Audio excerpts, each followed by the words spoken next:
হৃদয়, তানিয়া শেখ। আমি কণ্ঠে রূপালী। পশ্চিম আকাশে সূর্যটা অস্তায়মান।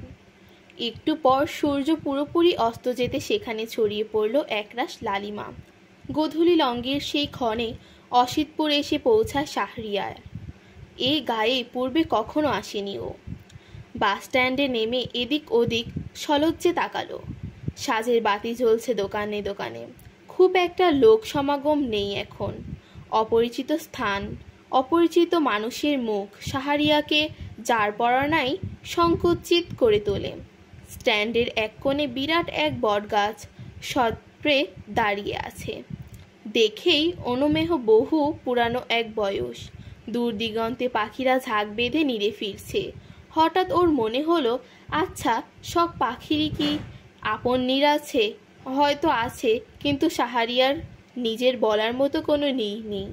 আজ মর্মে মর্মে উপলব্ধি করছে জীবনের এই চরম সত্যিটা। এক বুক দীর্ঘ শ্বাস চেপে ভ্যান থেকে নামল ও। পুরনো কাপড়ের ব্যাগটা তুলতে গিয়ে হাতা ছিঁড়ে কংক্রিটের রাস্তার ওপর পড়ল সেটা। ওর ভাগ্য যেন এই পুরনো ব্যাগের ন্যায় জীবনের পথে বিশ্রীভাবে মুখ থুবড়ে পড়ে বারবার। চটজলদি ব্যাগটা হাতে তুলে নিল। এই মুহূর্তে ছেঁড়া ব্যাগটা হাতে নিয়ে বেশ বিব্রত বোধ করছে। ভ্যানে এখনো অনেক জিনিসপত্র রয়ে গেছে, সেগুলো তাড়াতাড়ি নামাতে হবে। ওর কালকপনে একরাশ বিরক্তি নিয়ে দাঁড়িয়ে আছে ভ্যানওয়ালা, সাথে দুজন যাত্রী। তাদের গন্তব্য আরও দূরে। দেরি দেখে তারাও বিরক্ত। তন্দ্রে একজন শাহরিয়াকে লক্ষ্য করে বলল, আমাদের মেলা দূরে যাতি হবে। বাজান হাতের ব্যাগটা অনে ওই দোকানের সামনে বেঞ্চিতে রাখে, তারপর এগুলো নামাও। একটু তাড়াতাড়ি করো, আধার নামলি ঘাটে নৌকা পাবো না শেষে। শাহরিয়ার লজ্জিত হলো, বলল, মাফ করবেন, এক্ষুনি জিনিসপত্রগুলো নামিয়ে নিচ্ছি আমি। এই স্ট্যান্ডে আছে গোটা তিনেক ছোট্ট টং আকৃতির দোকান। রাস্তার ওপাশের দোকানটা যানবাহন মেরামতের।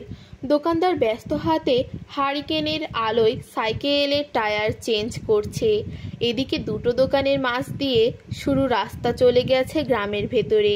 কাছাকাছি দোকানের বেঞ্চিটা খালি। শাহরিয়ার ব্যাগ কোলে করে সলজ্জে সেদিকে এগিয়ে গেল। ব্যাগটা রাখতে পারি? সবিনয়ে অনুমতি চায়। যুবকটির মুখের দিকে তাকালো দোকানি। মাঝবয়সী দোকানি এতক্ষণ আর চোখে সবই দেখছিল। সে মৃদু হেসে মাথা নাড়াতে শাহরিয়ার ব্যাগটা রেখে কৃতজ্ঞতা সুলভ হাসি উপহার দেয়। তারপর ভ্যানের কাছে ফিরে গিয়ে ভাড়া মিটিয়ে বাকি জিনিসপত্র এনে একই স্থানে রাখল। কার বাড়ি যাবা? হাত পাখা ঘুরাতে ঘুরাতে জিজ্ঞেস করে দোকানি।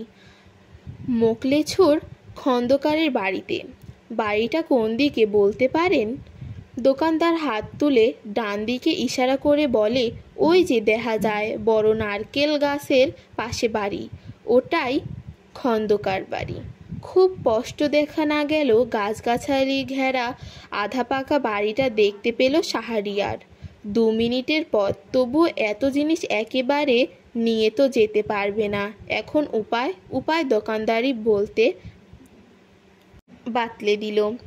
ও দূরের ফার্মেসি থেকে বেরিয়ে আসা 10-12 বছরের একটা ছেলেকে ডেকে বলল, এই মাইন, এই দেখেক তোগের কুটুম আইসে। ছেলেটা কৌতূহলে কাছে এসে দাঁড়ায়। শাহরিয়ার এবং ওর জিনিসপত্রের দিকে তাকাতে ওর ঠোঁটে হাসি দেখা গেল। উচ্ছ্বসিত হয়ে প্রশ্ন করল, আপনি আমাদের নতুন স্যার না? হ্যাঁ, শাহরিয়ার জবাবে হাসি দীর্ঘ হলো ছেলেটির। ভাগ্যতি তার এমন, কখনোই ছুটে গিয়ে বাড়িতে খবর দেয়। নতুন স্যার আসবে এ কথা আগেই শুনেছে বোনদের কাছে। বাড়িতে নতুন কেউ এলে ভীষণ আনন্দ হয় ওর। নতুন স্যার এখন থেকে দক্ষিণের ঘরে থাকবে জেনে খুশির মাত্রা দ্বিগুণ হয়েছিল। সেটা আরও বেশি হলো স্যারকে সামনাসামনি দেখে। ব্যাগটা ওর কাছে দিয়ে বাকি ভারী মালপত্র নিজে বয়ে নিয়ে চলল শাহরিয়ার। ছেলেটা পথে এগোতে বারবার বলল, স্যার, এই কম্বলের গাইটা আমি নিই, দেন। এতগুলো একা নিতে কষ্ট হয়ে যাচ্ছে আপনার। একদম কষ্ট হচ্ছে না আমার মাইন। সরি, এখানে হবে মঈন। মুচকি হেসে বলল, ও কিছু পথ গিয়ে মঈন আবার প্রশ্ন করে, স্যার আপনি আজকের আমাদের সাথে থাকবেন তাই না? শাহরিয়ার মৃদু হাসল শুধু। বাড়িটা নিকটে আসতে মঈন এক ছুটে ব্যাগটা নিয়ে চিৎকার করে আগে আগে ভেতরে ঢোকে। এ মা, লজিং স্যার আইসা পড়ছে। ছেলেটির পুলকিত কণ্ঠস্বর বাড়ির ভেতর ঢুকতে ঢুকতে শুনতে পায় শাহরিয়ার। সে ধীর পায়ে ভেতরে ঢোকে। সম্মুখের খোলা উঠোনে তখন সন্ধ্যার আধার লুটিয়ে পড়েছে। সালটা 2000 হলেও এখনও আধুনিক বিশ্বের ছোঁয়া এ গ্রামে পুরোপুরি এসে লাগেনি। ইলেকট্রিসিটি না থাকেও সন্ধ্যার পর ঘুটঘুটে আধারে ঢেকে যায় গ্রামখানি।